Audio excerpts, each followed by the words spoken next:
one team.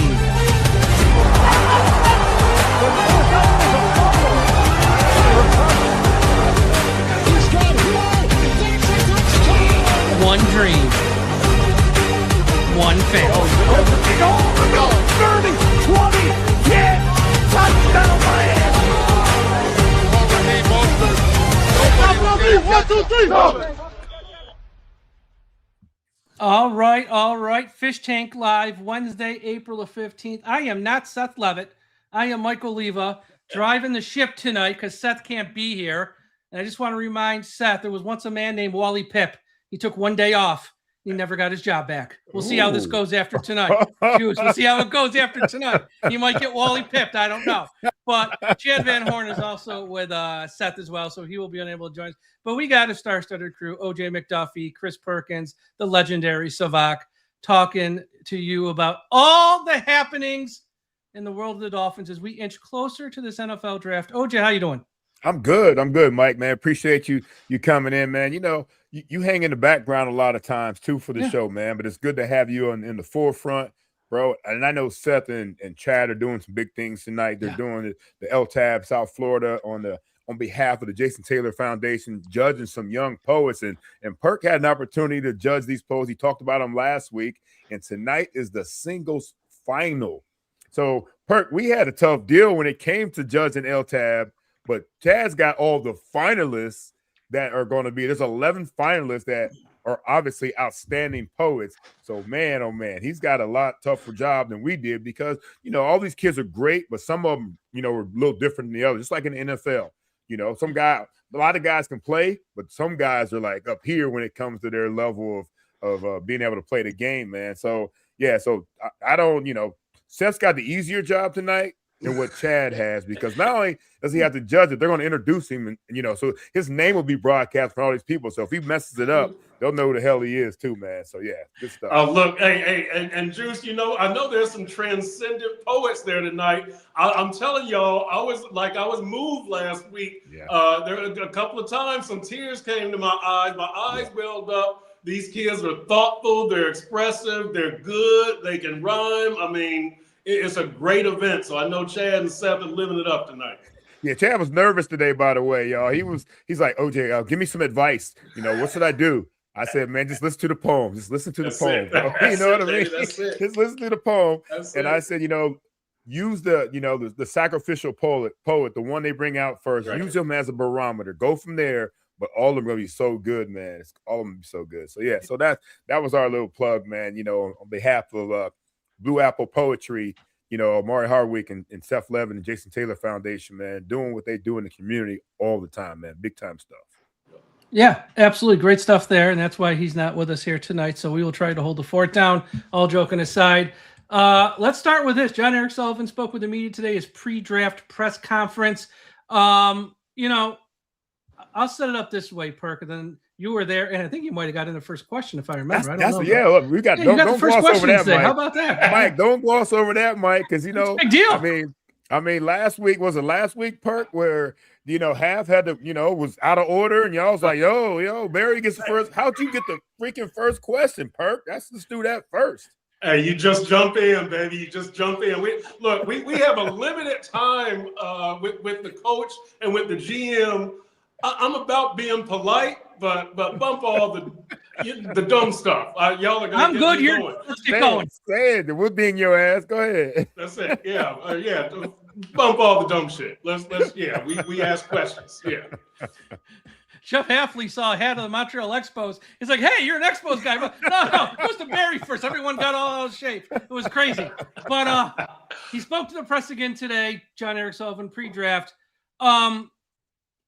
I want to save some of my thoughts because I have it, and I tried to tell you at the end of the show about some of the things he said and about what he's kind of walking into. But he's sort of standing by as he's not going to trade Achane, and sort of his philosophy with this draft. Perk, what did you take away from some of the things he said today? You know, the big thing with Achane to me was I thought he hardened his stance. Yeah. Before it was, you know, I'm not looking to trade Achane, but I'm always going to pick up the phone. Today, it was like Achane's not available. Like he is not available. So don't even call with these deals. the other takeaway from it was, he's kind of an uptight draft guy, and this is his first draft. But somebody asked him about taking phone calls right now about moving up and moving down, and he was like, "Look, I don't like playing on the phone the week before the draft. Yeah, If you want to call me on draft night, that's cool, but we're not going to have all these conversations about hypotheticals." So I thought that was good about just being down to business. I like that. That he said that, and then him saying the best player available approach. The only time I think that would be a factor would be if Monroe Freeling, the big left tackle from Georgia, was there at 11, and maybe Maui Noah was gone, and Ruben Bain was gone, and Mansur Delane was gone. Would you take another left tackle knowing that you have a left tackle, or would you go position of need and go cornerback or something like that? But I like what Sully had to say today. I like being around Sully and Half. I think it's you just feel like the foundation is being laid in concrete and not in sand. This is more firm, it's more believable, it's more tangible, and that continued today, I thought. Yeah, Perk, it feels like it's more business, man. Yeah. Like they strictly about business, man. And I like that about them. They give you guys as many answers they can give you without beating around the bush, it seemed like, man. And I think that obviously you guys, your questions, all your questions today, I listened to the press conference, man, were spot on, man, and all really, really good stuff. But I think that they really give you more information and less BS than what we've heard from in the past, man. And I like that about them as well. And I also heard a little bit, there's a little bit of tackle talk that I heard in there, Perk, that I don't know if it kind of like resonated with you. Like he kind of hinted at something towards like tackle, and I know that, we're solid with Patrick Paul. And I know that, Austin Jackson redid what he did, but I know we had trouble keeping him on the field. But I mean, I think that, protecting the quarterback, especially at the tackle position, I think were his exact words, where it's like something that we got to think about. Consider now with all right-handed quarterbacks, how they're blindside guys now, compared to last year where, the right tackle was blindside guy, but he kind of hinted at tackle a little bit, didn't he, to me? Yeah, he said at one point he said it starts with quarterback and protecting the quarterback. And so, yeah, that's, and Mike, I don't know what you feel about best player available and the Dolphins' needs. I know we're going to talk about that later, but I did like to hear him talk about best player available. I think that that's one of those overused phrases in the draft, because I think you do draft by need a lot. But this is a year where you really could go BPA and not be wrong at almost any position. Yeah, because if you look at the roster of Miami right now, outside of running back, I mean, they got needs everywhere, really. Let's be honest. I mean, they have needs on the offensive line, secondary, edge rusher, tight end, wide receiver. I mean, they can't go wrong. And I think when you think about offensive tackle, I mean, if we're going to be honest for a second, is Austin Jackson, will he be here past this year? Probably not.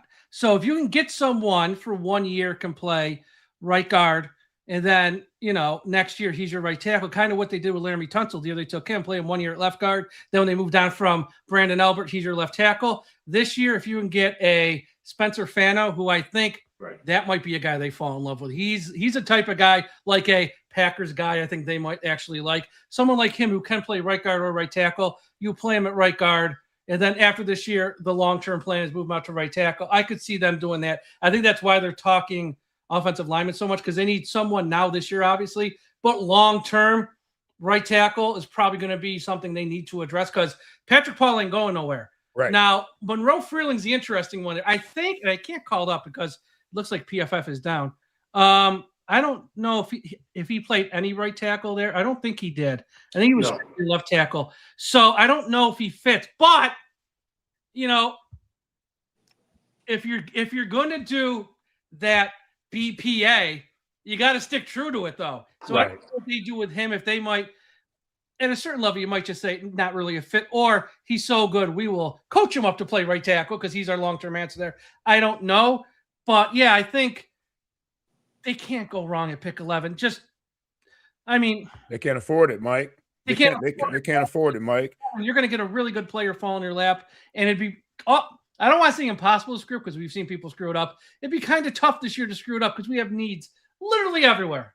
Yeah. Yeah. And, and moving forward, I mean, this is the most important draft of their lives right now. New guys in at GM and a head coach.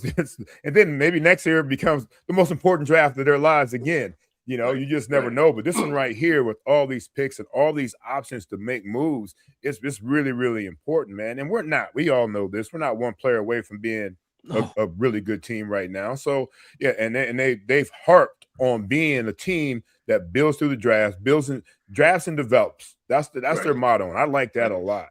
I really do, man. So, but here's the thing, though. Like he talked about players that can play, that are multifaceted, basically what he was saying. Guards that can play centers that can play guard. But if I'm thinking of tackle, I know you used to having your right hand in the dirt. Now you have to do your left hand in the dirt, or vice versa.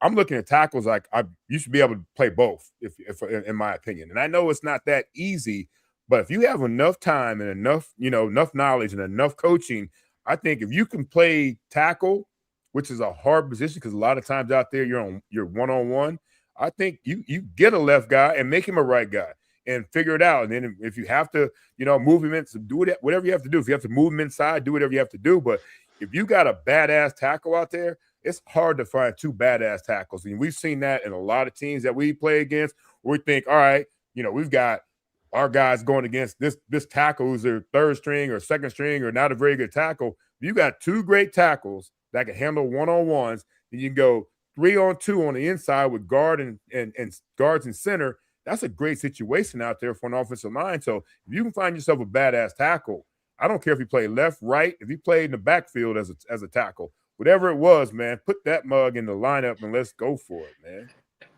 Yeah, and what's interesting, Juice, is I think that's more common with your veteran tackles being the swing tackle, Larry Borum and Kendall Lamb. Mm-hmm. Like, Patrick Paul, they did not want to move Patrick Paul to right tackle. They wanted him to stay at left tackle. So you bring up an interesting phenomenon, but I think Austin Jackson played both, didn't he? I think he started at left tackle. Yeah, he started at left tackle. Yeah. As youngsters, but it seems like kind of that they've maybe they steered away from that recently after Eichenberg and Austin Jackson, but that's the old administration also.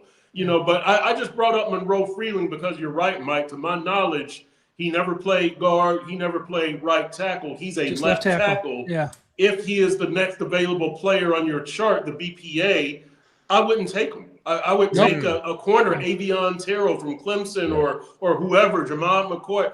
I would feel a need. I really would. And so the number 11 pick is going to tell us a lot about the new administration and what they think. Number 30, maybe they trade it. I would like to see them keep it. But number 11, there's no way I move up or down and I take an impactful player. I'm not taking a guard. My man from Penn State, I'm not taking him. Vega, Ione, yeah. Ione, right. I'm not taking him. I would take, Mansour Delane. If Carnell Tate, the wide receiver from Ohio State, is there, I would think about him. Mekhi Lemon, probably not. He's a slot. Jordan Tyson from Arizona State. A lot of injuries there. A lot of hamstring injuries, right. You're exactly right, Mike. So I mocked him to the Dolphins after the Waddle trade, and my mock after the Waddle trade, but there's a lot of possible. Just don't pick the wrong guy, right? Exactly. And Lemon might be the wrong guy. Jordan Tyson might be the wrong guy. Don't pick the wrong guy. I think there's a lot of guys that you could, even if he's not a Pro Bowl talent, he could be a good, solid player at whatever position. Yeah, just don't pick the injury guy or whatever. Yeah, and Perk and Mike and Sevach, I'm not picking any guard at 11 anyways. I'm not doing that. I promise you. I'd rather go get some grown-ass man somewhere that's played in the league at least, that's, filled into his body, that knows the game a little bit. I'm not, look, I mean, Jonas Savaianaya, I hope he's going to be a lot better this year, but it's hard to get a young guy to come in and play guard because that's where the really grown-ass men play. That's why I played running back all my life until I got to Penn State. And I said, you know what? I'm not grown enough in here. Let me take my ass outside. That's to stay away from all these big dudes, And so, yeah, I'm with you, man. And I think what Sully was saying to do today too, as well as, at 11, somebody, you got to have an impactful player at that position. Somebody that's going to be a difference maker. Guard is not going to be a difference maker, for your team unless it's the other way around. It's going to be a bad difference he's going to make by giving up sacks, by giving up pressures, by not being able to, affect the run for us positively. So I'm with you, man. I mean, I know you talk shit about Penn State, but it's okay though, man. You got Chop Robinson a couple years ago. Come on, man. It can't be that bad. I know, man. I know.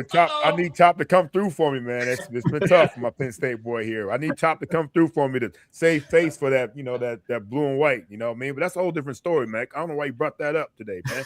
I'm not saying it's a bad thing. I mean, you got Chop Robinson around one. You want every Penn State guy? Hey, no, I want 11 receivers, and if 5 of them went to Penn State, that's what I want. See, I was just about to say, Juice is saving his top 20 picks for all wide receivers. You know it. Yeah, I think it's I really do feel like, I think another thing that I really like that Sully said today, Perk, is that they're more apt to move down than to move up in the draft. They need all 11 picks, and if they can accumulate more, they would do so. What do you think about that comment? I like that. I think that was in the context of when he said, be careful about trying to hit home runs, take that double off the wall. I love that comment. So I think that's kind of, don't get greedy, and I think that's kind of what he's thinking. Everything that Sully says sounds right. And, it's he talks about draft and develop. And he talks about, making these picks count. He's not about the social media likes and the glam and the high profile stuff. He's about the hand in the dirt playing actual football. And that's what he talks. And I think it's going to come through on his draft philosophy, everything that he talks about. I will say this now, to kind of change subjects. I did ask Sully about Troy Aikman because I'm obsessed with Troy Aikman. You love that Troy Aikman conversation. We heard that. It's a great conversation. How can you not love it? Yeah. And so he was, because Troy has been on podcasts and he has said that he's going to be in the facility. He didn't say he was going to be in the draft room. And I was wondering if Aikman was going to be consulted on picks. And Sully said, no, he won't be consulted on picks, but he will be in the facility. But, it just seems to me that Aikman's fingerprints, as he said, are on this rebuild. So I was wondering, what his role might be in the draft. And I thought it was interesting that Sully made it a point to say, I've taken some advice from him as well as Dan Marino. And we've consulted Dan on quarterbacks and receivers. And I like talking to Dan and Dan. And then he was like, but Troy has also been instrumental. But he was very careful to mention Dan in there. And I thought that was interesting. Let's keep everyone happy. Like a good politician. Keep everyone happy. Yeah, that, Mike. You know it, man. Egos are straight. Exactly. Big egos right there. Big, too, with Troy. Big bronze bust in Canton. Gold jackets. Right. You got to make sure you don't glance over Dan the man. Don't get the golden jackets upset. They carry some weight with them with those. Here's the thing about Troy, too, which I learned yesterday or 2 days ago. And I didn't know this. And I put out a tweet, which, of course, got taken out of context. But whatever. This is his final year with ESPN. His contract's up after this year. Now, he makes a lot of money with ESPN. He didn't make $25 million like someone said, but he makes a lot. Of course, if they pay him the same, he ain't going nowhere. He'll stay with ESPN. Right. Duh. But ESPN just took over the NFL Network. They got a lot of new workers under that big umbrella. And if ESPN, who's probably going to have to pay more to keep Monday Night Football and pay more for these rights deals, if they lowball Troy, I'm not saying Troy's going to go work for the Dolphins full time and just be the guy there. But he might say, if you're not going to pay me what I'm worth, I ain't going to keep this job. Because don't lowball him is my point. So, that's going to be interesting how this plays out because ESPN now have all those people from the NFL Network under their umbrella. And Troy's contract's up after this year, which they call the Super Bowl on ESPN, actually. If they try to lowball him, I could see Troy going, I don't need this. And maybe not a full-time role with the Dolphins, but maybe even more involved than he is now. As you said last week, Perk, gaining influence, gaining power. He might really like this job and say, if ESPN's going to lowball me, I don't need to do this. I just don't, Mike. I just don't see. I don't see ESPN lowball. Who else would? He's a top dog, man. Yeah. I know, but he makes really a lot of money. He is a top dog, though, man. I mean, I know they got some guys underneath him, man, but Troy is like when you listen to him, when you listen to Troy talk on TV, man, he's the best. He's the best. He's way better than Romo. Yeah, Romo's really good. Yeah. Let's not. Come on, Mike. I'm not knocking come on, Rome. man. I don't want He to was hate on good him, year man. He's 1 really and 2. good. But He's kind Troy, of fallen off a little bit since those first 2 years. He's Troy's better than that dude, Romo. man. He's better than He's better than those two. Troy is the best. Because here's the thing. Troy don't give no F's. He'll say whatever's on his mind. Yeah. Right. Watch the Pittsburgh game last year where he's like, what the hell are they doing? What's McCann? He didn't pull any punches. Yeah, I love that, man. That was spot on because we were all thinking the same damn thing. Yeah. And so, yeah, I like that. But, I really do enjoy the fact that, they've welcomed Troy. They've welcomed Troy into the building. There's been head coaches that don't welcome former players in there at all, as coaches, as analysts, as consultants, as anything, man. They, for some reason, there's like, ain't nobody, trust me this, nobody wants to be a head coach that pretty much played the game that, that's got that type of stature. They don't want that. They don't want that. They want to be a part of an organization. Dan loves being a part of the organization with all the damn headaches, man. Who wants all those headaches? So A lot of work. Troy loves that. Dan loves where he's at. And if Troy wants to be a bigger part, like Perkins talked about, and it seemed like it's coming to fruition, I love that about it too, man. Any part Troy Aikman wants to be a part of this organization, because what I read too was that the Dallas Cowboys didn't want to offer him any of this. Yeah. Amazing to me. You think Troy wouldn't want to go there first? You think he wouldn't want to be a part of what we're doing with him in Dallas first? Which is it's crazy. And that's probably, an ego issue. I'm sure Jerry Jones probably is like, ego. Jerry Jones is like, nah, this is me and Steven, we running this show over here. We don't need our greatest quarterback ever, other than Roger Staubach, who's one of my favorite quarterbacks growing up. We don't need any of this stuff, And I like Danny White too, man. I like him more as a punter than a quarterback, but that's a whole different story, man. You can tell I was a Cowboy fan a little bit growing up, right? Look, that's the Billy Joe Dupree, Tony Dorsett, Damn Drew right, Pearson, Preston And Pearson, Too Tall Jones. And Too Tall Jones. Damn right. That's it. Hey, but look, Billy Bates, baby, come on now, stop playing with me. So yeah, I'm with you, man. So anyhow, I do love the Troy aspect of what's going on with this team. All that helps, man. As long as egos don't get in the way, all that helps. Now, Perky also said Troy will be in the room, but he won't have any impact on the draft selection, correct? Right. He did say that. And I asked Sully who has final say on the draft picks, and he said he did. Because you hear all the stuff about, Steve Ross wanted Lamar Jackson and blah blah blah.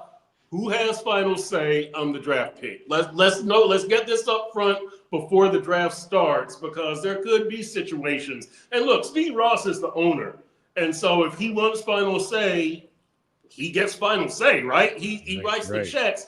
But I do like that Steve Ross lets the football people make the football decisions. And I've always liked that about Steve Ross. I like that they've kind of changed their way of doing things with Troy Aikman and gone out of the building, right? With Troy Aikman and Daniel Silman, Ross's son-in-law, who is in his Relevant company, a CEO in the Relevant company. They've kind of gone outside the building, and what I like is they understood that what they were doing was not working, so let's do something different. And so I think that's what Troy Aikman and Silman represent, is doing something different. And so I do like that from the Dolphins standpoint. But as far as Troy being in the draft room and being in the facility, that's good. But for Sully to say the buck stops with me, I think that's good, and I think that's another example of being accountable, which Hafley has talked about and Sully has talked about with the players. All throughout the organization, it's accountability. You don't hear a whole lot of, wishy-washy stuff. It's firm answers, and I like that about this new regime. No, Mike and Chris and Sevach, you think it's weird that Haf has no input on the draft pick? I think he's got input. He's just not going to have the final say. Right. And the GM should have the final say. He should. But everybody's supposed to be in unison and in coordination with each other. But somebody's still in charge, though. Right. It's still Sully's the final call, right? And I like he said that he wasn't going to force any player on any coach. So I guess that means the head coach as well, right? Yeah. Right. That's it. And that's kind of the opposite Chris Greer approach, where Chris Greer was gonna give the head coach whoever he wanted. Yeah. And so this. I think that this was kind of Sully's way of saying it is a collaborative effect, right? That I'm not just going to force somebody on a coach.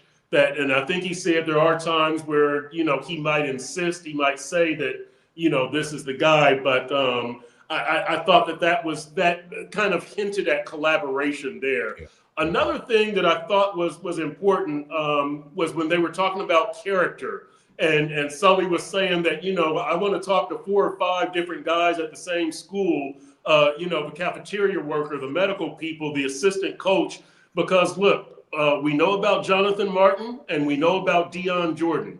And so you've got to do kind of that medical. We know about Devontae Parker, if you want to go physical stuff, right? We know about Cam Smith. We know about Cam Smith even, yeah. Yeah, right. So you know, again, you've got to put this stuff into practice, but I like hearing this kind of stuff. Again, it gives me more assurance or reassurance that these guys are about business. This is not entertainment. Let's get on TV. Let's get social media likes. This is about draft and develop, and they're grown men, and they're serious about their craft. Yeah. I also like when he said, too, certain names, he will turn the name upside down. Yes. I think someone asked him, you maybe, I'm not sure who asked him, have you ever picked someone whose name was upside down? He was like, oh, yeah. I was like, at a certain point, it's just value. He's like, oh, yeah, we will. Yeah. This is great. This guy's so honest. And those all great points, man. I think his number one criteria was, can they play ball? Right. You know, and that's what we always talk about. You know, there's a bunch of different things. And, you know, like look, take for example, myself. You know, I had disorderly conduct at Penn State. And Stu Weinstein, who I love to death, that's my guy right now. He's one of my best friends, like down here. And he said he had to investigate that and see what that was all about. And he did this investigation, and really it was me trying to get all the rest of the guys out of there. You know, but of course, some dumbass out there is like, OJ, we gotta get out of here. Like, now if they know it's me, bro, you know what I mean? Like, don't be snitching on me, man. I'm trying to get everybody else up out of here, you know. But that's the due diligence that you're talking about, Perk, with all the different things that do. You know, you got to do the background checks. You got to talk to the maintenance people. I want to know how people handle everybody in the building, man. You know what I mean? Because my whole philosophy throughout my life, throughout my career, was the people that are in the building don't work for me. They work with me. They work with us. They're part of the team. Everybody's doing their job to make us successful in that building. And we need to have a bunch of people in that building that feel the same way. Because sometimes athletes are little jerky jerks. We know this, man. They think that they're better than everybody else, man. And they're no better than everybody else. Especially the ones that like that work in that building. They're way before they get there, and they're after they leave, man. You know, so I think that character part, that character issue means a lot, man. I'm still cool with everybody that ever worked with the Dolphins. You know, I can go to the equipment room, and Joey and Charlie and Swede, they're so cool with me now that I just like, yo, can I get a hat? Can I get a football? Can I get a T-shirt? And sure as hell, man, I go to the front desk, you know what I mean? And Valerie's got it for me, who I know from the front desk when I was going there, you know? You know, Big James, they look out for us, man, because of the way our relationship has been all those years.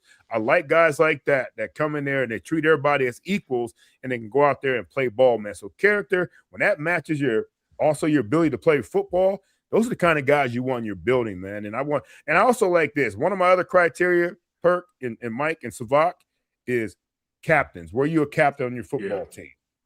If you were elected captain on your football team, not appointed captain. So sometimes captains are appointed by coaches. If you were elected captain on your football team, I want a bunch of those in my locker room as well. Yeah, I agree. And to your point, Juice, about character, you know, people say, how do you treat people who can't do anything for you? You know, that's kind of one of the measuring sticks, right? That you know, how do you treat them? And I think that's one of the things that the Dolphins and Sully are talking about. Another thing that I asked Sully about that I liked his answer was, in the pre-draft process, you have all these ways to scout players. You have the film, you have the combine where the doctors can put their hands on them. You have the pro day where you can see them. You have the Senior Bowl where you see actual football. What do you value most? And he said the film. He said the film don't lie. The film tells you who that player is, and that was another answer from Sully that I really liked, because that was a real hand in the dirt football guy answer that people can fool you in interviews, right? Doctors can miss stuff when they put their hands on the player. You turn on that film, and I liked hearing that from Sully. Yo, Perk, and you brought that out of him, Perk. You asked all those, you laid all that out, and he's like, man, you covered everything right there. You covered all those criteria, and he said, yeah, absolutely. But it boils down to film, and also I always say this all the time too, is the best ability is availability. Right. So film might be good, but you got to make sure that I can have you out there for 16, 17 games every season as well.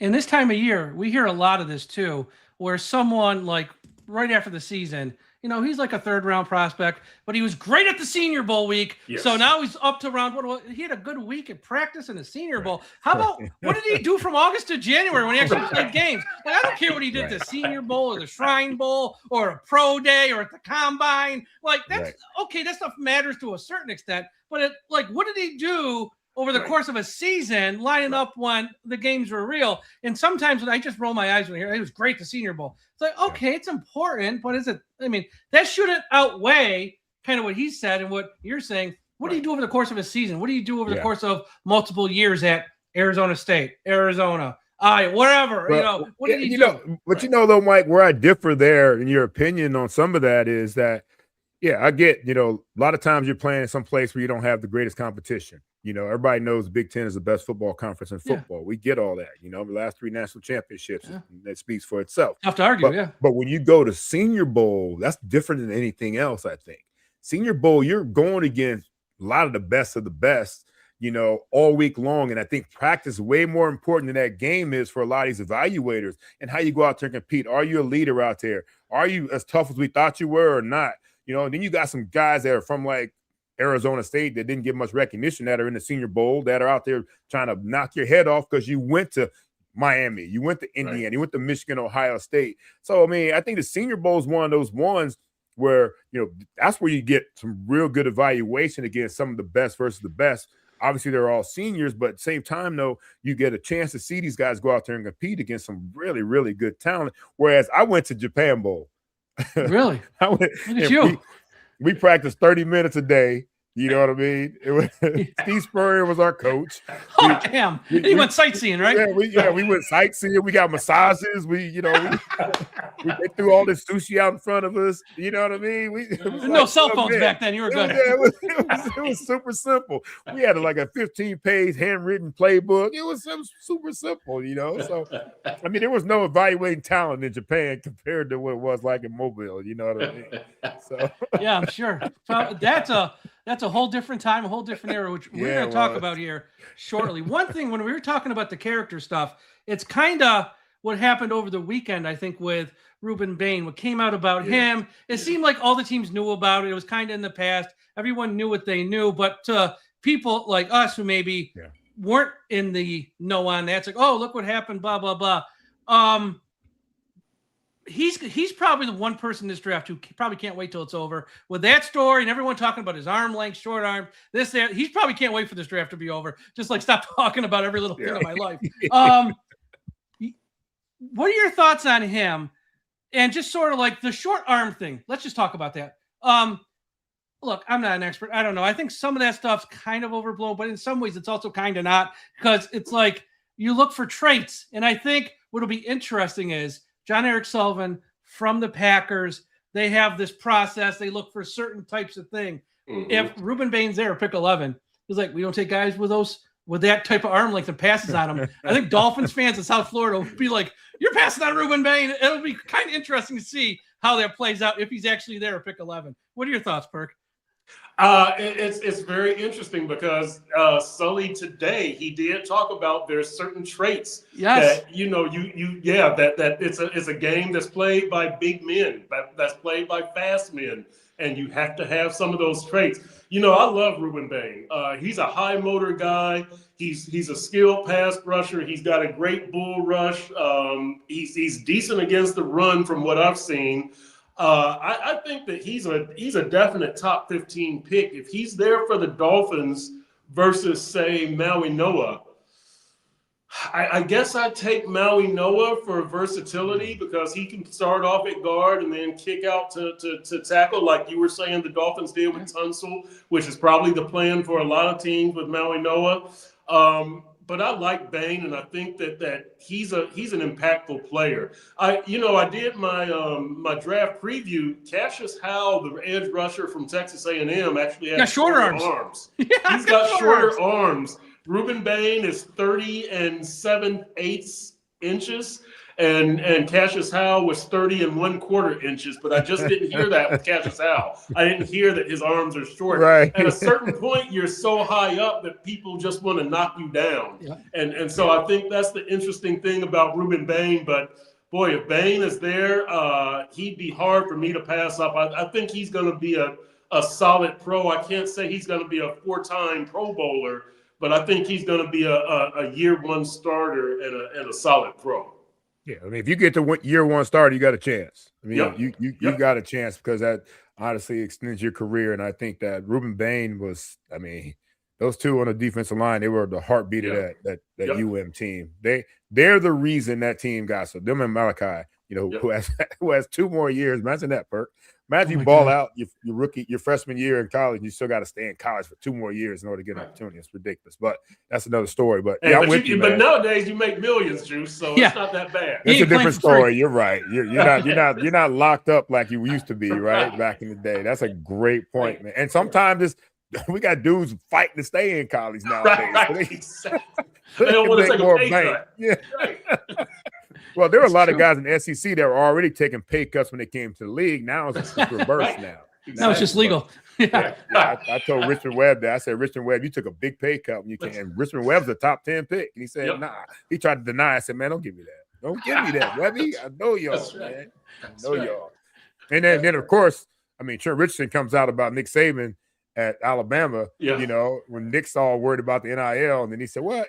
He gave me, I got $75,000 to come there, and we got like 10,000 a month, whatever." Come on, man, it's been going on for a long time. It has. And I know for a fact, and all you guys know about Penn State. Penn State, I promise you, I was broke as a joke at Penn State. Broke as a joke, had zero money, had a nice apartment, but had $0 in my pocket. As a matter of fact.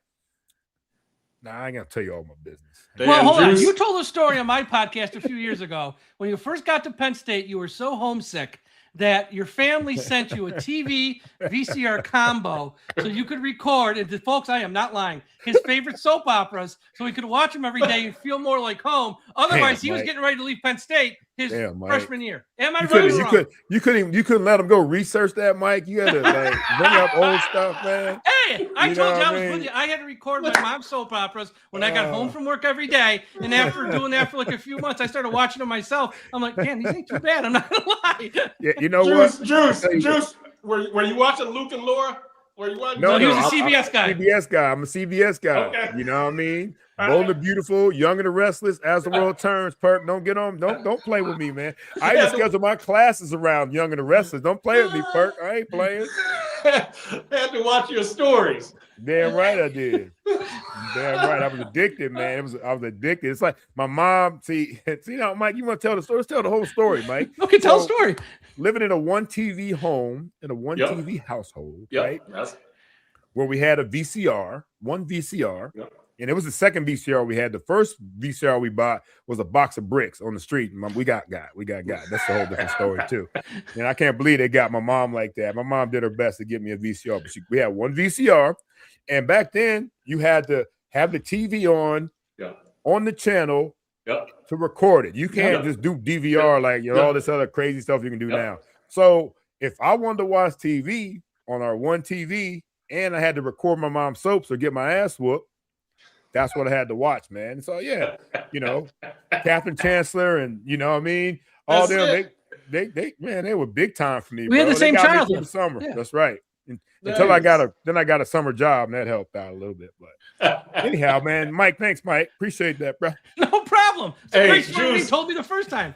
Juice, a couple of my boys went to SMU. That's where you should have gone. You wouldn't have been broke. You wouldn't have Oh man, Greg James shut down. Eric Dickerson was driving like a gold Corvette or something. It was crazy. Yeah. And Ohio State wanted me. They got in a lot of trouble for what they were doing. I didn't realize they were doing it like that. They didn't offer me anything though to go there. They just, thought I was a hometown boy that was going to go to Ohio State. But obviously, Notre Dame didn't offer you nothing either. I know that, except to play for Lou Holtz and touchdown Jesus. Yeah, that's all he offered you. Notre Dame was they were on me hard. So my sophomore season in high school, they were on me hard, man. Ohio State, Notre Dame, Michigan, they were on me hard from my sophomore year on, and Penn State kind of in the middle of my sophomore junior year. But yeah, man, it was like, but there was no money offered, and we were broke. Yes. Why not get no money offers? What the hell was going on? Because I went to a private school, they thought I had some money, and I did not. That was a fake. That was a joke. I didn't have no money. Oh, let's talk about this a little bit. When you were drafted, 93.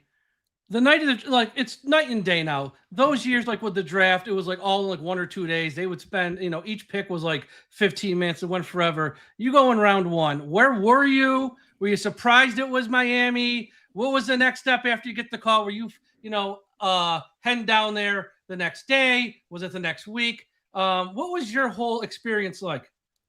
Yeah, it was. My experience was way different than how they have it today. So when I got drafted, there was still a 12-round draft, and the draft started on Sunday afternoon. So at noon, yeah. Sunday afternoon is when the draft started, and I was at Penn State actually the night before, kicking it like hard. We like hell. The hay was in the barn at that point. Either they gonna take me or they ain't gonna take me. As long as I don't get in trouble tonight, right. Stu Weinstein ain't gotta come get me out of jail or whatever.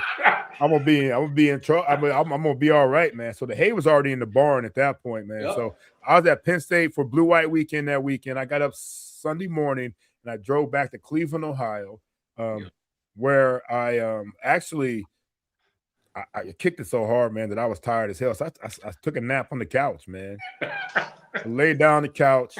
I knew I wasn't going in the first 15 picks. I mean, it was already said I wasn't going in the first 15 picks. And so I just laid on the couch, man, took a nap.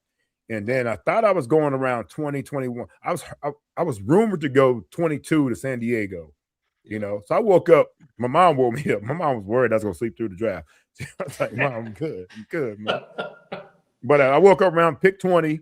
I don't know who was picking at that point, but I was waiting really to get to 22 and see if I get a call from the Chargers. And that call never happened, and then 23 happened. No call there. 24, obviously, no call there. My first and only call was 25 when Don Shula called me from the Dolphins and said they were going to take me at the next. Actually, he asked me, would you want to be a Miami Dolphin? I'm like, hell yeah, I want to be a Miami Dolphin. What kind of fucking question is that? I didn't say that. But what kind of question is that? Right? And so, and then I heard after that, Mike, that at 26, Buffalo was considering was going to take me at 26. So I got lucky. Dolphins were sitting at 25. They had just lost the AFC Championship game the year before, so that means Buffalo was picking one pick behind them. So that worked out absolutely perfect for me coming down to Miami. But I'll tell you, man, I was like, I only went back to Penn State another year to solidify my position in the first round. Because if I was thinking about coming out my junior year after the Fiesta Bowl, and when we were doing all the research, they were talking about I'd be late first, early second round pick. And so I'm like, you know what? Let me come back one more year, schedule my classes around Young and the Restless, take 2 classes on Tuesday and Thursday. That was it. And then I just major in football. And that's what I did. And I was able to get that opportunity. The Japan Bowl, going back to that, almost messed my draft status up because I hurt my knee in Japan. I was headed back to go play in the Senior Bowl, hurt my knee in Japan. And so I went straight back to Penn State and started rehabbing my knee before my pro day in April. And so that pro day in April was huge because I went to combine, did interviews, but I wasn't able to work out, did all my measurable stuff and everything like that. But my first workout was at my pro day in April. I mean, right before the draft. And then that was critical for me to be able to go out there and run routes. And who my quarterback was, Perk and Sevach and Mike for my pro day? Todd Latledge? Kerry Collins. Oh, Kerry Gary Collins. Look at that. Kerry That's Collins, not bad. man, 2 years later, he was the 5th overall pick in the draft. Yeah. So I had a great quarterback throwing my routes, a guy that I was doing, you know what I mean? And so I had Todd Blackledge. I ain't that damn old, Perk. That's my age. Shit. It was 10 years before, 83 draft. I had to think of you. I just remember you just said that. You said Todd Blackledge. That was crazy right there. I thought he might have come back. He's like early 80s, man. Right? You gotta stop with that, Perk. But yeah, so the fact that I got in the first round, Mike, to bring it all back, man, is the fact that I ended up in the first round and definitely coming to Miami. That was truly a blessing. And let me piggyback that by saying we're talking about that 11th pick for the Miami Dolphins. Yeah. There's a lot of pressure on that 11th pick. Right. Me at 25, there wasn't as much pressure for me at 25. You know, if you think about it, we were already coming off an AFC Championship game that we had just lost. We just revamped our defense with, Troy Vincent and Marco Coleman, and we had Brian Cox and all those, Jeff Cross and all those really, Dwight Hoyer. We had so many really good, Lewis Oliver and Jarvis Williams. Yeah. I mean, the defense was stacked. So they were just trying to add some firepower to the offense as well as a return guy. So when I got there, they had just traded Mark Clayton. Duke was still with us. We traded Mark Clayton for a second-round pick to New England, and we got Irvin Fryer with that pick. So we picked up Irvin Fryer. Then we had Duper there, Tony Martin, myself, Mark Ingram. So we were Keith Jackson, Keith Byers, Terry Kirby, of course, Dan Marino, Webb, Sims. Our team was stacked, and I was a guy really that was there to return kicks that first year. So I had a lot less pressure than this number 11 is going to have coming into this team if they stay in that pick, because as we know, this team needs to be revamped. It needs to add some players, and they got to add some players now that have to play like right now. I wasn't forced into that situation where I was picked. Juice, 2 wide receivers were picked in front of you. Yep. I would bet my life you know their names. What are their names? Of course I do. Curtis Conway, yep. Sean Dawkins. Yep. Yeah. Curtis Conway went 7th. Yeah, he went 7th, and Sean Dawkins went 16th. 16th, to Indianapolis. Yep, and you went 25th. San Francisco had picks 26, 27, then the Bills. They had 28. But, and you were pretty much the only offensive player picked between pick 22 to the end of round 1. Everyone else was defense. I think George Teague was the last pick in the first round, right? Last pick of round 1. George Teague went to the Packers. Right. Yep. Before him, Thomas Smith, Todd Kelly, Dana to Buffalo, right? Stubblefield went after you. Yep. Smith went to Buffalo. Dana Stubblefield went one pick after you. We had a good draft. Hey, Mike, please run down. I know we got draft talk next week too, but talk about how many Hall of Famers are in my draft class. That's a nice draft class I was in right there. Hall of Famers, you got Willie Rofe. Yep. You got Jerome Bettis. Yep. You got Michael Strahan. Yep. Will Shields. Yep. John Lynch. Yep. Damn, this was a loaded draft. Yeah. See if we got anyone else after John Lynch. A lot of Pro Bowlers, but okay, so Lynch was the last one. Yeah, we had a hell of a draft class. That's round 7. Wow. Here, round 7, Brock Marion went to the Cowboys. He ended up with Miami, obviously. Yeah, great draft. Draft. Yeah, see, I just recently watched that first round too, just because it was something completely unrelated. And the broadcast team, they were a little bit caught off guard with the pick. They thought Miami was going to take Glenn Milburn. They did. Here's the funny part. Let me tell you about that, Sevach. It's so funny because I'm listening to Berman, who I really don't like. I'm listening to those guys on the broadcast, and they're talking about with this pick, they've got to take, Glenn Milburn out of Stanford, and I'm on the phone with Don Shula.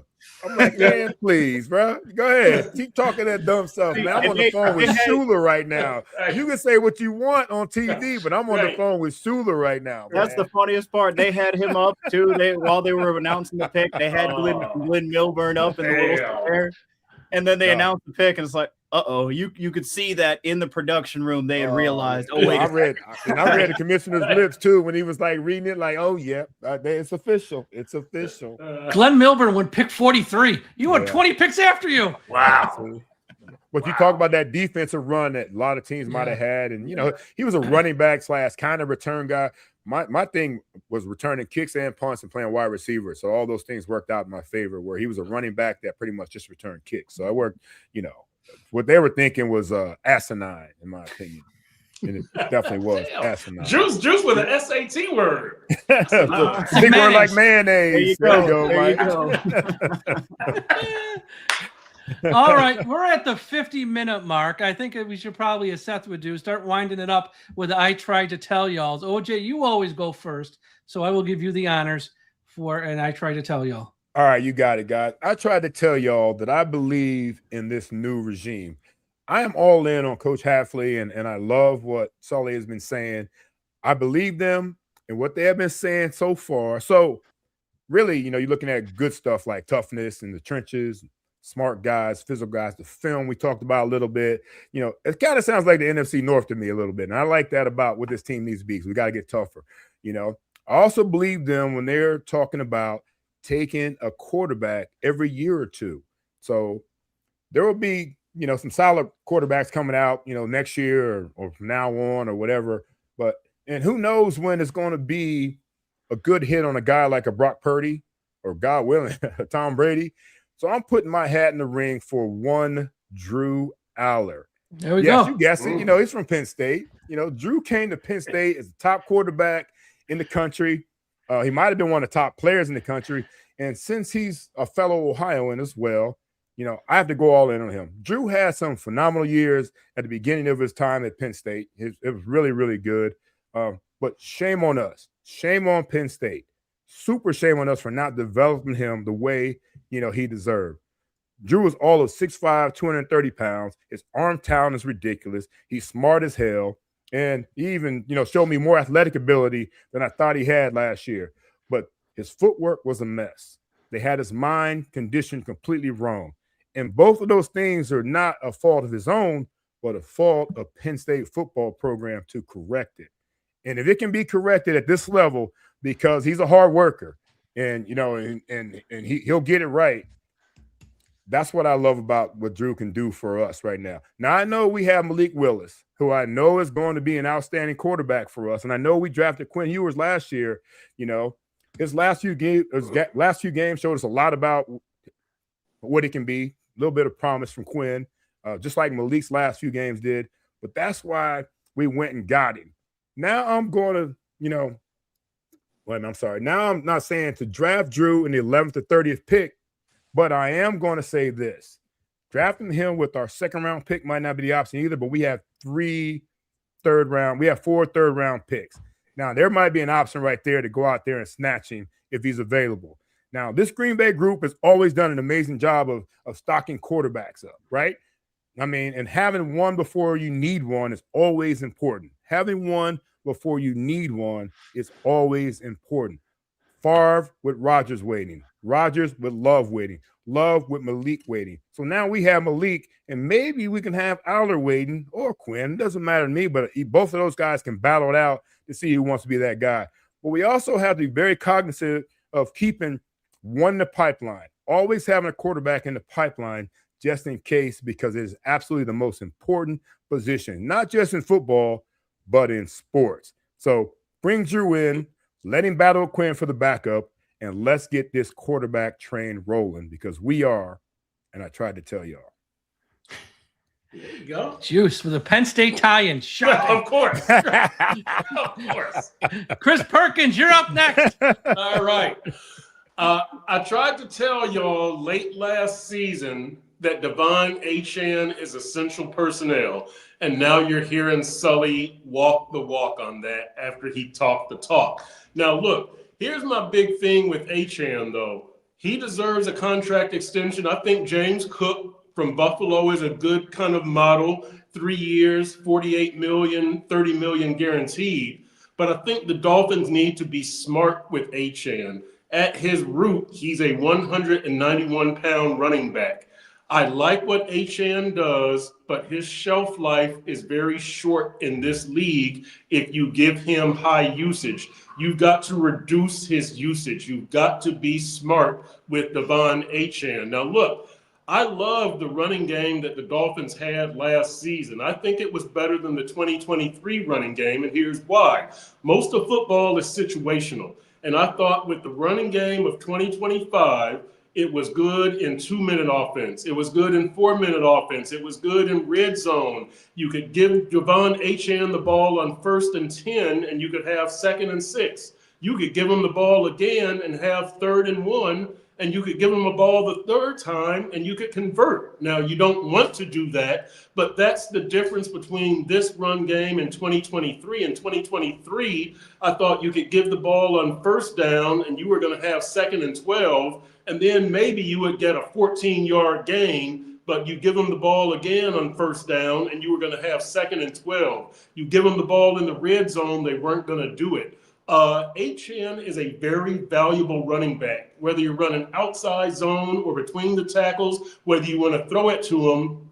But again, he's 191 pounds. So through smart offense on the part of Bobby Slowik and through good coaching to develop Jalen Wright and Ollie Gordon II, you've got to find ways to preserve Devon Achane. He's one of your best players. He is essential personnel, but you want to have him for the length of this rebuild. He's that good. He's that important.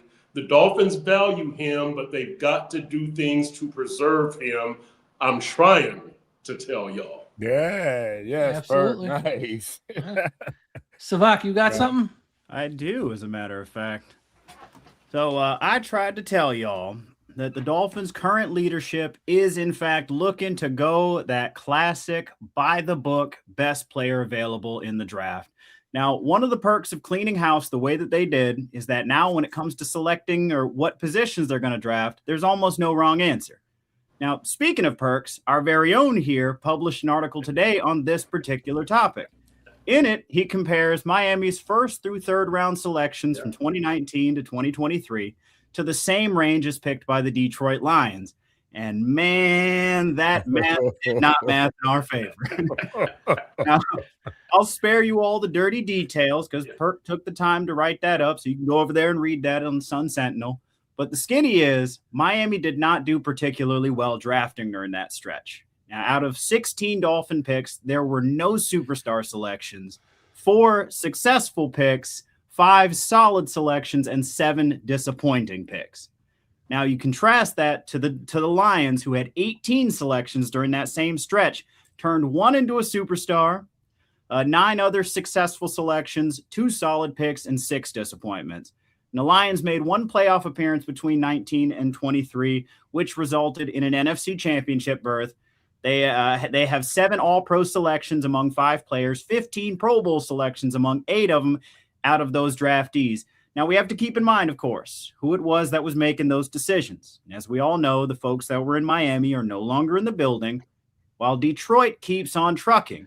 And their brain trust features none other than, and I can't believe Perk pointed at the Lions specifically for this because it gives me yet another reason to highlight their senior personnel executive that joined the D right in the middle of all that. Say it with me now. John freaking Dorsey, the Green Bay product. So let's rewind. Yep. If Miami hopes to build a contender that lasts, they're going to have to follow the playbook laid out by the teams that still operate on that old school mindset, because these days, old school is now considered kind of fresh or retro. I don't know. Whatever. Either way, it works, and I tried to tell you. Nice. Yeah, nice. Nice. Brought it there. All right. So Perk had 2. I tried to tell y'all then. He's allowed. I mean, he's having a good day. First he got in the first question. Now this, he gets 2. Oh, he's on a roll. My first round. That's it. He got 2 picks. All right, Mike. What you got, Mike? All right. It's kind of in the same vein. And let me start with this. Here's what I try to tell you. I don't know if John Eric Sullivan will turn out to be a great GM or even a good GM, but I tried to tell you all from the time he was hired. And when he first spoke to the media, it's a refreshing change of pace from what we were used to with Chris Greer. Every time this guy talks to the media, he doesn't dodge any questions. I think today there was one question he didn't want to answer, and he politely said, I'm going to keep that to myself right now. Yeah. I don't want to tip my hand. But that was it. Everything else, this guy is open and honest about his draft plan. More likely to trade down than up. We have 11 picks, and we need them all. With Chris Greer, was there ever a plan? Ever? One year he's trading away picks for Tyreek and Chubb. The next year he's trading valuable picks to move up in round 2. Some years he's trading picks out of that year when his roster stinks to trade picks in the future years. This guy was like Stevie Wonder at a salad bar. He was going to add something to his plate, but you had no idea if there was any rhyme or reason behind it. No, you guys made me laugh. You made me step all over it. Okay, not Sullivan, though. When he was asked about Troy Aikman's involvement, he said he'll be at the facility, welcome in the war room, but he's not going to be consulted on picks. Because unlike the last guy who 10 minutes after he picked the guy said, well, this head coach, insert his name, these 2 scouts and this position coach loved him, so I gave him what he wanted, which is code for, if this goes bad, don't blame me. I just gave him what they wanted. Sullivan is taking ownership of every pick, saying these are my decisions. No committee. It ain't up for a vote. Everyone can have their opinion, but I'm the final call, and I'm taking responsibility for this. And we're getting close to the anniversaries of these famous clips. Clip number 1. Well, I think you guys are probably more worried than we are, in terms of, at the position depth at those spots you talked about. And then a year later, because that year ended so well, he doubled down. But we're confident in the offensive line. So again, it's just one of those. It's Mike and I we always kind of chuckle. I know you guys made a joke about me saying that. You guys are more worried about it than we are, but internally, that's how we feel about our group here as a team. Now, again, will John Eric Sullivan ever give an answer like that? I've only seen this guy talk for about 3 months. He will never give an answer like that. That's not a prediction. That's a spoiler. Again, I don't know if he's going to work out and put a winning product on the field, but our last 3 GMs were Jeff Ireland, Mr. Hickey, and Chris Greer. He's already ahead of Jeff Ireland because he hasn't asked a prospect yet if his mother was a prostitute. Hickey ran 2 drafts and outside of Landry missed on literally everything else. And now he's taking over for Greer, who, let's just go through a couple of the highlights. Trade up for Liam Eichenberg, took Cam Smith in round 2, Noah Igbenogany in round 1, Charles Harris over TJ Watt, 2 over Herbert, trade up for Jonah Savaianea. Just saying, after 1 year, it's not looking too promising there either. And the few picks he did hit on, like Robert Hunt and Brandon Jones, he let walk out the door while he gave extensions to Austin Jackson and Tua. The key thing John Eric Sullivan said today was this, which we've already said on the show. I worked in Green Bay with a guy that used to say, be careful about trying to hit the home run. Just make sure you hit a double off the wall. With 7 picks in the top 100, hit 4 or 5 of those doubles, maybe get 1 home run. And if he does, the Dolphins will be on the right track moving forward. And I tried to tell y'all, this is the right man for this job right now. And we'll see long-term if he's the right man for the job. But to just get this ship on track, we need a guy with this mindset of draft, develop, and let's just fix this thing and try to fix it as best we can. Because the last 3 GMs have screwed this up far beyond recognition. Yes, sir, Mike. Yo, I love that. Not on my joke, but that's okay. Yeah, if you hit enough doubles off the wall, Chris, you put up crooked numbers, which is what you want to do in baseball. You get some runs, man. You damn right. Hey, Mike, can you do me a favor? Can you put that first clip up again real quick for me? Because while Chris is talking, I don't see Mike McDaniel in agreement with what he's saying. McDaniel looked like Mike is just staring at him. That's like a hostage video. It's 9 seconds. Here we go. Well, I think you guys are probably more worried than we are, in terms of, at the position depth at those spots you talked about. But yeah, see, that face screams he was a little worried. When you talk about Willis. Have you seen our offensive line? That was intense side-eye. In comparison, this is just from a couple months ago when he first got the job. This is 4 seconds. All I need to know about John Eric Sullivan. How would you describe your football philosophy briefly? Win. There we go. That's it. One word. I'm here to win. LFG, baby. I'm not going to laugh at you guys. You guys are more worried than us. They double down. I'm like, oh my God. I couldn't believe that. Double down was nasty work. We chuckle behind the scenes. What are you laughing at? Right. Oh, man. Too good, bro. Great stuff, fellas. Great stuff, man. Yo. You ready to get up out of here? Yeah. Why don't you wrap it up, OJ? All right, y'all. Everybody, thank you. Thank you, Mike. Thank you, Sevach. Thanks, Chris. And thank everybody else for diving in.